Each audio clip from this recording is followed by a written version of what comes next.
కాంట్రవర్సీగా చెయ్యాలి అనే తాపత్రయం తప్పితే దాన్ని ఏదో ఒక ఘనంగా యాత్ర అంత గౌరవంగా తీసే సినిమా. అందరూ వైఎస్ఆర్సీపీ వాళ్ళే కాదు, అందరూ ప్రజలు చూశారు. ప్రజలు చూసి రాజశేఖర రెడ్డి గారి ప్రజలకు తెలుసు, రాజశేఖర రెడ్డి గారి మంచి గుణాలు తెలుసు. ఆయన బాంబులు రాజశేఖర రెడ్డి, మీసాలు రాజశేఖర రెడ్డి, ఫ్యాక్షన్ రాజశేఖర రెడ్డి, అందరికీ అవి కూడా తెలుసు. కానీ ఆ తెలిసిన విషయాలు మంచి విషయాలు మాత్రం చెబుతూ ఆయన చనిపోయాడు కనుక ఆయన చనిపోయిన వాడి మీద కాంట్రవర్సీ కాకుండా చనిపోయిన వాడి మీద గౌరవప్రదమైన ఆయనలోని సుగుణాలు, ఆయనలో మంచి లక్షణాలు ఏంటి, ఆయన చేసింది ఏంటి, ఆయన వ్యక్తిత్వం యొక్క గొప్పతనాన్ని ప్రొజెక్ట్ చేశారు. అందుకని అందరూ చూశారు. ఇవి రామ్ గోపాల్ వర్మ చిల్లరతనంగా ఉంటుంది నా ఉద్దేశంలో. రామ్ గోపాల్ వర్మ అంత క్లాస్ మైండ్ కాదు, అంత డీసెంట్ మైండ్ కాదు. అది ఒక 2 పెగ్గులు వేసి ఆలోచించే బాబుతో ఈ కాంట్రవర్సీ ఏదో చేస్తాడో ఆ చెత్త అనిపిస్తాడు. ఆ యాత్ర వన్నుకున్న విలువను పోగొడతాడు అంటే నా ఉద్దేశంలో అదేమి బాగుపడి చేసేది కాదు. ఇప్పుడు మళ్ళీ ఏపీ ఎలక్షన్స్కి వెళ్తే జగన్ మాకు అన్యాయం చేశారంటూ బ్రదర్ అనిల్ ఒక కమెంట్ పాస్ చేశారు. నేను షర్మిల చాలా కష్టపడ్డాం పార్టీ కోసం, ఆయన మమ్మల్ని పట్టించుకోకుండా అట్లీస్ట్ ఒక పదవి కూడా ఇవ్వకుండా మా కుటుంబానికి మాకు అన్యాయం చేశారు అని చెప్పేసి అన్నారు. ఎంతవరకు కరెక్ట్ అంటారు? బ్రదర్ అనిల్ అతను ఏంటి రాజకీయాలకి, బ్రదర్ అనిల్కి రాజకీయాలకి సంబంధం ఏంటి? దేవుని వాక్యం పంచుతున్నావు, నువ్వు దేవుని వాక్యం, నీ సర్వీసు గాడ్ సర్వీసు, నీకు రాజకీయాలకు సంబంధం ఏంటి? అసలు అర్థపడుతూ ఉండాలి అసలు మాట్లాడు. నువ్వు తెలంగాణ వాడివి, నీ భార్య తెలంగాణ కోడలుగా వచ్చింది, నువ్వేదో ఆంధ్ర రాజకీయాల్లో నీ కాలు ఇక్కడ ఒక కాలు పెడతాను అక్కడ ఒక కాలు పెడతానంటే ఎట్లా?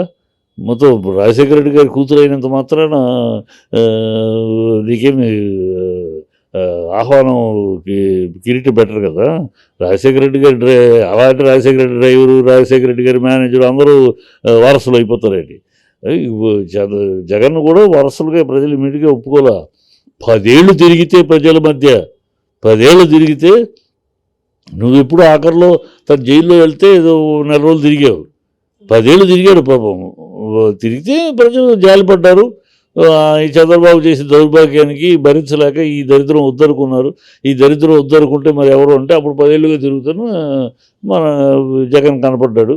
ఓకే, ఒకసారి ఇచ్చారు, ఒకసారి దానికి నువ్వేం చేసావని, నువ్వు రాష్ట్రానికి ఏం చేసావని అనిల్ అసలు రాజకీయాలు మాట్లాడటమే అనిల్ తప్పు.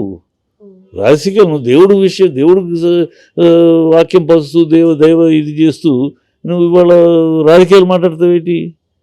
నువ్వు ఖర్చు పెట్టావు, ఏం ఖర్చు పెట్టావు? నువ్వు ఖర్చు పెట్టావు, ఏం ఆశించి ఖర్చు పెట్టావు? పదవి ఆశించి చెప్పావు నేను ఖర్చు పెడతాను, నాకు వస్తే పదవి.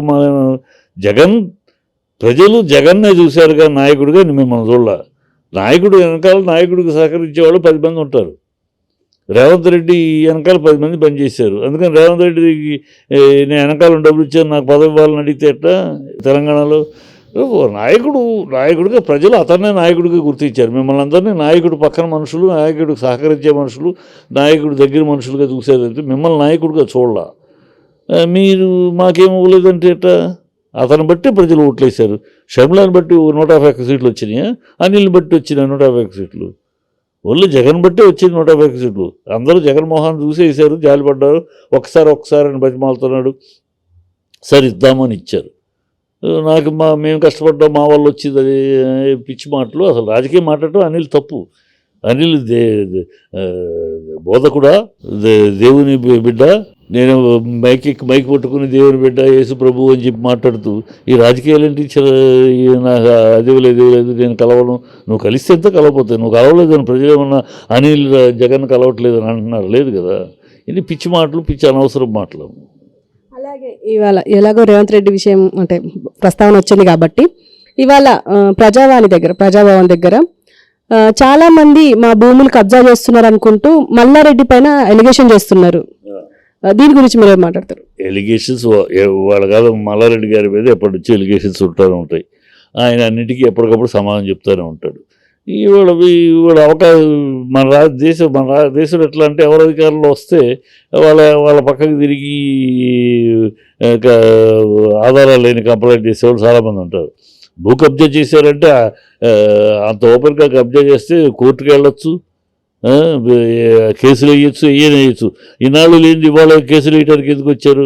ఏదో రేవంత్ రెడ్డి పగ సాధిస్తాడు, అని వీళ్ళ నమ్మకం. రేవంత్ రెడ్డి అలా వెళ్తే రేవంత్ రెడ్డి భూస్థాపితం అవుతాడు. అతను ప్రజలు గెలిపించింది పగ సాధించమని కాదు, అతను ప్రజలు గెలిపించింది బీఆర్ఎస్ మీద ఛాలెంజ్ అయ్యి బీఆర్ఎస్ని అందరినీ బొక్కలో పెట్టించు అని కాదు గెలిపించింది. ఎక్కడో ఒక తంతే గారెల బుట్లో పడ్డట్టు గెలిచాడు అంతే. అదే అబ్జల్యూట్ మెజార్టీకి 85 సీట్లు 90 సీట్లు కాదు, జస్ట్ 4 సీట్లు అధికం, 12 సీట్లు తేడా వచ్చింది అంతే లెక్కలో. ఒక చోట సిటీ మరి ఎక్కడా రాలా. అయితే సిటీకి మొత్తం వేరే ముఖ్యమంత్రిను బీఆర్ఎస్ ముఖ్యమంత్రిను రూరల్కి వేరే పెడదామా? ఈ వచ్చింది అతని పని ఇచ్చిన 100 రోజుల్లో వాగ్దానాలు నెరవేర్చాలి. ఇంటర్నల్ ఎంపీ ఎలక్షన్స్ అయినాక ఇంటర్నల్ రాజకీయాలని వాళ్ళ లోపల ఉండే గొడవలను అతను అధిగమించాలి. ఆ పనుల్లో ఉంటాడు అతను ఈ పగ సాధించబోతే అతని మీదే ఉంది, అట్లా వేలాడుతూనే ఉంది ఓటుకు నోటు కేసు.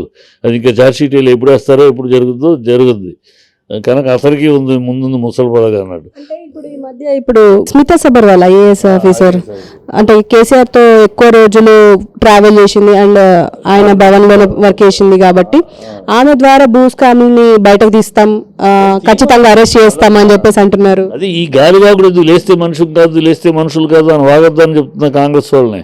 మీరు దమ్ముంటే అసెంబ్లీలో ఛాలెంజ్ చేశారు, జగదీష్ రెడ్డి ఛాలెంజ్ చేశాడు, హరీష్ రావు ఛాలెంజ్ చేశాడు, వేసుకోండి కేసులు వేయండి, చూడండి, దర్యాప్తు చేయించండి. అది ఉండే మేము చేస్తాం, సబ్మిట్ చేస్తాం, అవి చేస్తాం, అప్పులు ఉన్నాయి ఇప్పుడు ఉన్నాయి, ఈ సోది వద్దు, చేయండి ప్రాక్టికల్గా. ఎందుకంటే మీ శ్వేతపత్రాలు ఆ రోజు చెప్పాను నేను, శ్వేతపత్రాలు కావాలి వాళ్ళకు శోక చిత్రాలు అయ్యి ఊనే కాలయాపన చేయడానికి ప్రజల మైండ్ని డైవర్ట్ చేయడానికి 100 రోజుల్లో మేము చేస్తామన్నాయి, చేయలేరు వీళ్ళు. అన్నీ అవకతవకలు నోటికి వచ్చింది ఇచ్చేశారు. ఇవాళ ఆర్థిక పరిస్థితి ఇవాళ తెలిసింది, ఆర్థిక పరిస్థితి ఎలక్షన్ ముందే అందరికీ తెలుసు. అప్పులు ఉన్నాయని, అప్పులు లేవని చెప్పలేదే ప్రభుత్వం, అప్పులు ఉన్నాయి. అప్పుల్ని మేము ఎట్లా వాడాము? ప్రభుత్వం అప్పులు చేయని రాష్ట్ర ప్రభుత్వం ఈ దేశంలో లేదు, అప్పులు చేయని దేశం ఈ ప్రపంచంలో లేదు. అమెరికా లాంటిది కూడా అప్పు చేస్తుంది. అప్పులు ఎందుకు చేస్తుంది ప్రభుత్వం? ప్రజా అవసరాలని పోస్ట్ పోన్ చేయకుండా ఎప్పటికప్పుడు జరగాలి. ఇప్పుడు సపోజ్ ఒక ఫ్లైఓవర్ కట్టాలి, అక్కడ క్రాస్ రోడ్డు విపరీతంగా యాక్సిడెంట్ జరుగుతున్నాయి, ఒక ఫ్లైఓవర్ కట్టాలి, ప్రజల డిమాండ్. అక్కడ ఫ్లైఓవర్ కట్టకపోతే ఈ ప్రాబ్లం వస్తున్నాయని, వాన వచ్చినా ఇంకోటి వచ్చినా ట్రాఫిక్ అంతా జాము కట్టాలి అని. అది అప్పుడు ప్రభుత్వం దగ్గర డబ్బులు లేవు, అందుకని కట్టకుండా ఉంటుందా ప్రభుత్వం? ఉండదు. ఎందుకంటే కట్టకుండా ఉంటే ప్రజల అసౌకర్యం ముఖ్యం కనుక అప్పు చేసైనా కట్టేస్తుంది, తర్వాత అప్పు తీరుస్తుంది. ఇది ఏ ప్రభుత్వం యొక్క పాలనా విధానం. అలాగే వీళ్ళకి పాలన అంటే కూడా తెలియదు. అప్పు చేస్తే అసెట్స్ ఏమున్నాయి చూసారా? ఆ అప్పుని క్యాపిటల్ ఇన్వెస్ట్మెంట్గా ఎలా పెట్టారో చూసారా? దేంట్లో పెట్టారు చూసారా? ఆ లెక్కలు చూపించండి. అవన్నీ వస్తాయి. ఇప్పుడు వీళ్ళు శ్వేతపత్రాలు అన్నారు, అవన్నీ వివరాలు బయటకు వస్తే వీళ్ళ కంపంతో వీళ్ళకి ఏమీ తెలియదు. అప్పు అంటే ఏంటి, అప్పు, క్యాపిటల్ ఇన్వెస్ట్మెంటు, ట్రయల్ బ్యాలెన్సు, అప్పు, ఆస్తులు ఎంత పెరిగింది వీళ్ళకి ఏమీ తెలియకుండా వాగుతున్నారని ప్రజల ముందు ఎరిపప్పలు అవుతారు.